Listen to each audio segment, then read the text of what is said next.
Well everyone, it's time for us to go and take a look at the Samsung Galaxy S24 FE compared against the Samsung Galaxy A55 and see which particular phone is a better one for you. Now, for me personally, when it comes down to both these phones, they're slightly different, but they also have a lot of overlap here too, which is also very interesting to kind of look at. So between both, let's go and see which one's the better one here. Now, as always, if you want to pick up either one of these phones, links will be down in the description. You can find them for the cheapest prices I find, and you can help support the channel at the exact same time. Now, starting off with the outside of both these particular devices, the Samsung Galaxy A55, which came out a little earlier this year in March. On the front side of this phone, you're getting a 6.6-inch Super AMOLED display. Now with this type of panel, it's a good looking type of display, don't get me wrong, I think it looks very good. It's a, Super AMOLED display, it's 120 Hz. It does only get 1000 nits of brightness though, which is generally not the brightest type of panel in the world, but it's not the worst panel in the world. But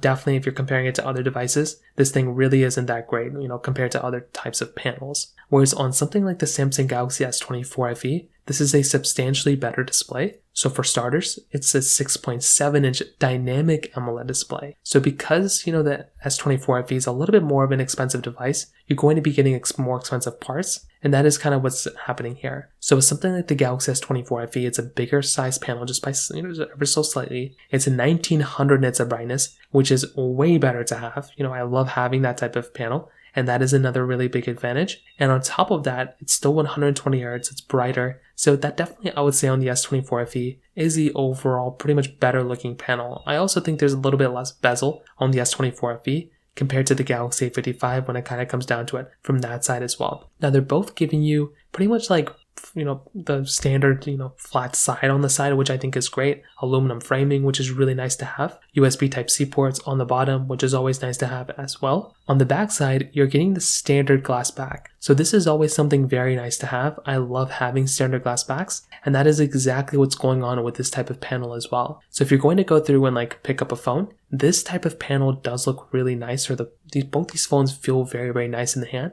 And honestly, if you're feeling both, you're not really going to notice one is way more premium or way more cheaper than the other one. They're both going to feel relatively around the same. And just so happens when you actually start looking at that panel and start comparing them, quite clearly the Galaxy S24 FE is probably going to be the one that's going to perform just a little bit better here and there than the Samsung Galaxy A55. So definitely without a doubt on the exterior, that's a really big thing to keep in mind. However, both are giving you IP certification, but the Galaxy A55's IP certification is IP67, where the IP68 dust and water resistance on the S24 FE. So kind of keep that in mind when it comes down to it there. Another very big feature I want to state is that the Galaxy A55 is only giving you, wired charging. There's not even wireless charging on the Galaxy A55, I don't think. Whereas on the Galaxy S24 FE, you're getting wireless charging and reverse wireless charging. So not only can you wirelessly charge this phone, you can reverse wirelessly charge this phone as well, which is another really big advantage for the Galaxy S24 FE. When it comes down to the price tag side, this is where things start making a little bit more sense. So the A55 is basically costing you less than $300 right now on Amazon, where the S24 FE is giving you $650, so that phone is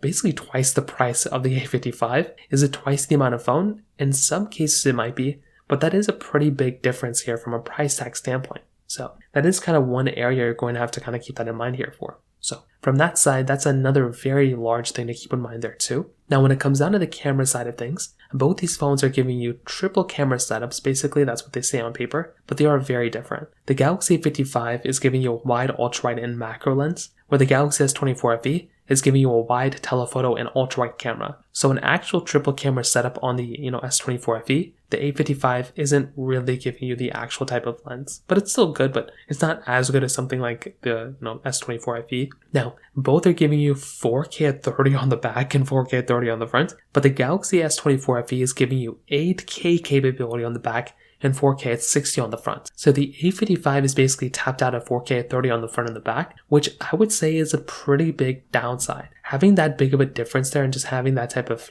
camera not performing that well, I think is a really, really big difference, and that's kind of a big downside for that type of phone. So personally for me, if I'm going to go through and pick up something, I'm not that big of a fan of the A55. I feel like that camera just really isn't that great, and that is kind of a problem that we're going to experience with that type of phone. So personally for me, I think I look at that device and I'm just not that big of a fan on the A55, whereas on the Galaxy S24 FE, this is a significantly better camera in almost every single way. Even just having 8K in and of itself was such a big difference. But then you add on top of the fact that this phone is giving you way more camera features, it's giving you an extra lens like the telephoto lens. It's some really, really nice stuff to keep there. So from that side as well, that kind of covers it up there on top of it. Now, when it comes down to this software longevity, this is also another very important thing to keep in mind. There is a much higher likelihood that a phone like the Samsung Galaxy S24 FE is going to be a longer lasting phone here than the Galaxy A55. I can't really think of any way where the A55 outlasts the Samsung Galaxy S24 FE. I think maybe there could be a situation where the S24 FE, maybe, it's going to last maybe another 2 years or 1 year on top of the on top of the A55. But in almost every single way you can imagine,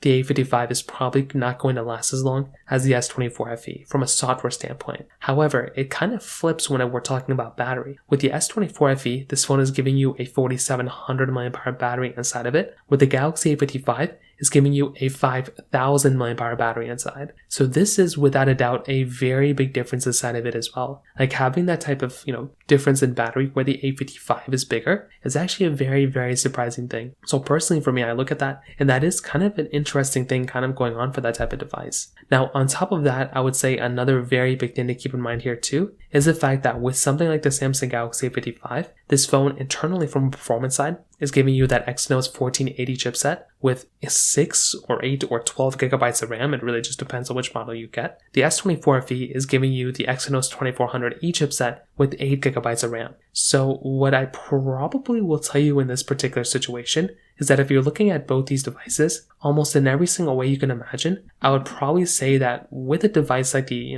Galaxy A55, this is a decent performing phone for its price. It's giving you 120 Hz display and it's giving you up to 12 gigabytes of RAM if you need it. But for the base models that most people will probably end up getting, even 6 gigabytes of RAM I think is still pretty good. It can still handle a lot of applications you throw at it, but I guess when compared to something like the S24 FE, that is probably going to be the overall better performing device. That is going to be the one that's going to be just more expensive. It's going to be the better one in almost every single way. That is kind of a big thing to keep in mind here as well. So overall, what I'll definitely tell you is with something like the Samsung Galaxy S24 FE, I think this is the phone that I'd probably recommend the average person to go ahead and buy. This one makes a lot more sense to go and buy. I think it's a really good device. And I do like having a phone like the S24 FE. Whereas on the Galaxy A55, I think for a pretty good budget phone, I think this is a decent option. But I would probably say that for the everyday average person, if you have the money and you can swing for it, go for the S24 FE. But even at that point, I'd recommend probably just buying a used Galaxy S24 or a used Galaxy S23 and get more of a flagship experience than both of these phones can give you combined. So from that side, that kind of covers it up there too. If you have any other thoughts or questions, please let me know in the comment section below. Hit the like button, that would mean so much, but definitely hit that subscribe button. More importantly than everything else, I love every single one of you guys. Hopefully I'll catch you guys in the next video. Peace out till then.